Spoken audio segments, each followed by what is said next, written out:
The Unsweetened Truth. Dupin sat on the edge of the examination table, the crisp paper crinkling under his weight. The doctor's words hung in the air, heavy and suffocating. "You have type 2 diabetes, Dupin." He stared at his hands, the same hands that had built a life, a career, a family. Now they felt alien, betrayers of a secret his body had been keeping. At home, his wife, Priya, held him close. "We'll face this together," she whispered, her voice a lifeline in the storm of his fear.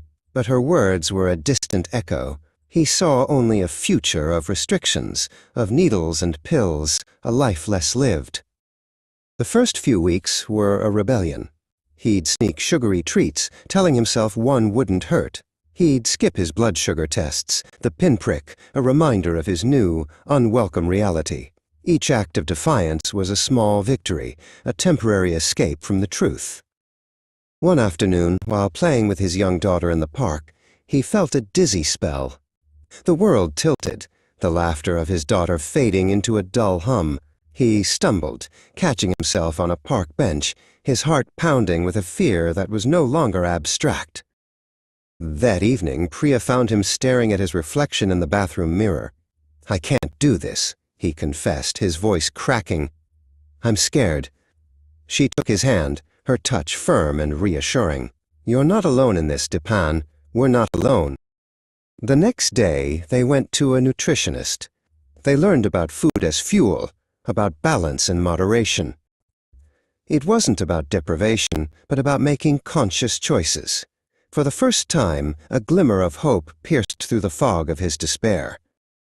He started cooking with Priya, experimenting with new recipes, discovering flavors he never knew existed.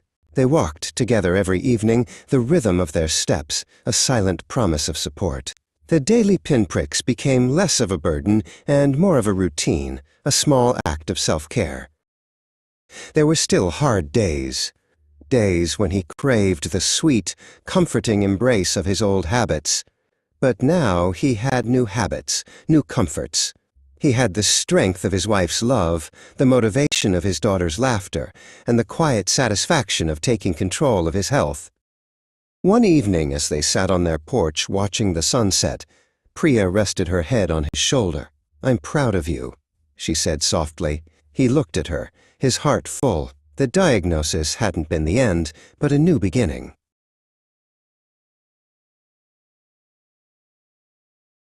Diabetes was a part of his story, but it didn't define him. He was a husband, a father, a man who had faced his fears and found a new, sweeter kind of strength. The unsweetened truth had set him free.